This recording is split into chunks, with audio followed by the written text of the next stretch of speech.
शराब घोटाले के आरोप में फंसे दिल्ली के मुख्यमंत्री अरविंद केजरीवाल पर ईडी के बाद अब सीबीआई ने शिकंजा कसा है। राउज एवेन्यू कोर्ट में पेशी के बाद कोर्ट ने केजरीवाल को 3 दिन की सीबीआई रिमांड पर भेज दिया है। अब 29 जून तक सीबीआई का दफ्तर ही केजरीवाल का नया ठिकाना होगा।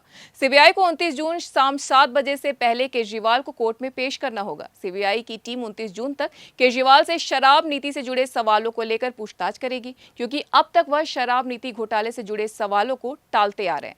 सीबीआई ने कोर्ट में कहा कि वो केजरीवाल और मनीष सिसोदिया को आमने सामने बैठाकर पूछताछ करना चाहती है। इसके अलावा सीबीआई ने दावा किया कि जांच जारी है। वहीं राउज एवेन्यू कोर्ट ने अरविंद केजरीवाल को रिमांड में कुछ रियायतें भी दी हैं। तो आइए जानते हैं कि क्या है वो रियायतें। केजरीवाल हर रोज अपनी पत्नी सुनीता केजरीवाल से 30 मिनट मुलाकात कर सकते हैं। साथ ही 30 मिनट केजरीवाल अपने वकील से भी बात कर सकते हैं। रिमांड के दौरान उन्हें उनकी निर्धारित दवाइयां दी जाएंगी। इसके अलावा केजरीवाल को घर का बना खाना दिया जा सकेगा। कोर्ट से इजाजत मिलने के बाद सुनीता केजरीवाल सीबीआई के दफ्तर पहुंची, जहां केजरीवाल को रखा गया है। वहीं आज से सीबीआई की एक टीम केजरीवाल से शराब घोटाले से जुड़े उन सवालों के जवाब जानने की कोशिश करेगी, जिनके जवाब देने में केजरीवाल बहाने बना रहे थे। अब एक बार फिर सीबीआई केजरीवाल से पूछताछ के दौरान ये जानने की कोशिश करेगी कि आखिर लिकर पॉलिसी बनाने का फैसला किसका था, प्राइवेटाइजेशन करने का फैसला किसका था, गोवा के चुनाव के लिए फंडिंग कहां से आई, गोवा की जो 11 यात्राएं हुई उसके लिए किसने फंड दिया, केजरीवाल गोवा में कहां रुके, होटल का पेमेंट किसने किया। आपको बता दें कि इससे पहले सुनवाई के दौरान गिरफ्तारी को लेकर सीबीआई के वकील और केजरीवाल के वकील के बीच में जमकर बहस हुई। सीबीआई की तरफ से कहा गया कि शराब घोटाले मामले में अरविंद केजरीवाल ने मनीष सिसोदिया का नाम लिया है, जिस पर केजरीवाल ने कहा कि उन्होंने ऐसा कोई बयान नहीं दिया है।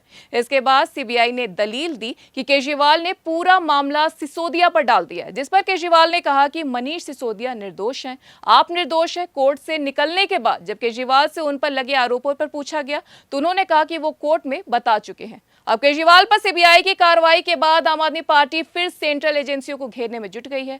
आम आदमी पार्टी के नेता केजरीवाल की गिरफ्तारी की टाइमिंग पर सवाल उठा रहे हैं। उनका कहना है कि आखिर सुप्रीम कोर्ट में जमानत की सुनवाई से पहले ही ये गिरफ्तारी क्यों की गई। वहीं अरविंद केजरीवाल की गिरफ्तारी के मामले को अब आप संसद में उठाने की तैयारी कर रही है।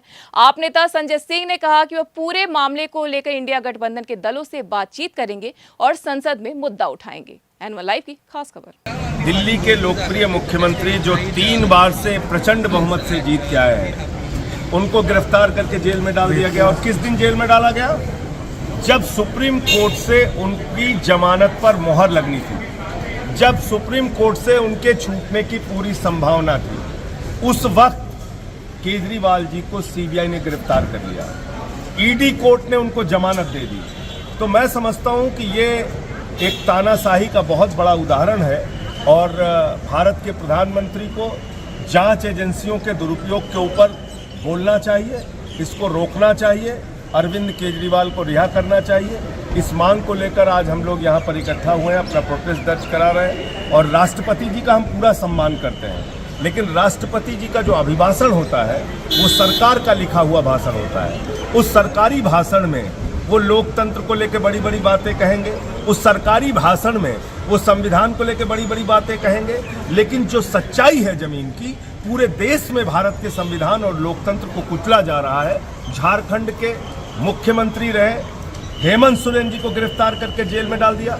वेस्ट बंगाल में जांच एजेंसियों का दुरुपयोग हो रहा है, महाराष्ट्र में जांच एजेंसियों का दुरुपयोग हो रहा है, दिल्ली में जांच एजेंसियों का दुरुपयोग हो रहा है। हमारे मुख्यमंत्री जेल में हैं, हमारे एक शिक्षा मंत्री को जेल में डाल दिया, स्वास्थ्य मंत्री को जेल में डाल दिया, मुझे 6 महीने जेल में रखा। तो इस सारे सवालों को लेकर आज हम लोग यहाँ पर इकट्ठा हुए हैं और हम लोग सरकार के लिखे गए भाषण का बहिष्कार कर रहे हैं। राष्ट्रपति जी के प्रति पूरा सम्मान है, उनका अपना कोई कार्यक्रम होगा तो निश्चित रूप से हम लोग उसमें शामिल होंगे। इंडिया ब्लॉक के लीडर से भी आप लोगों ने मदद मांगी है क्या? आज तो हमने अपने प्रोटेस्ट की शुरुआत की है।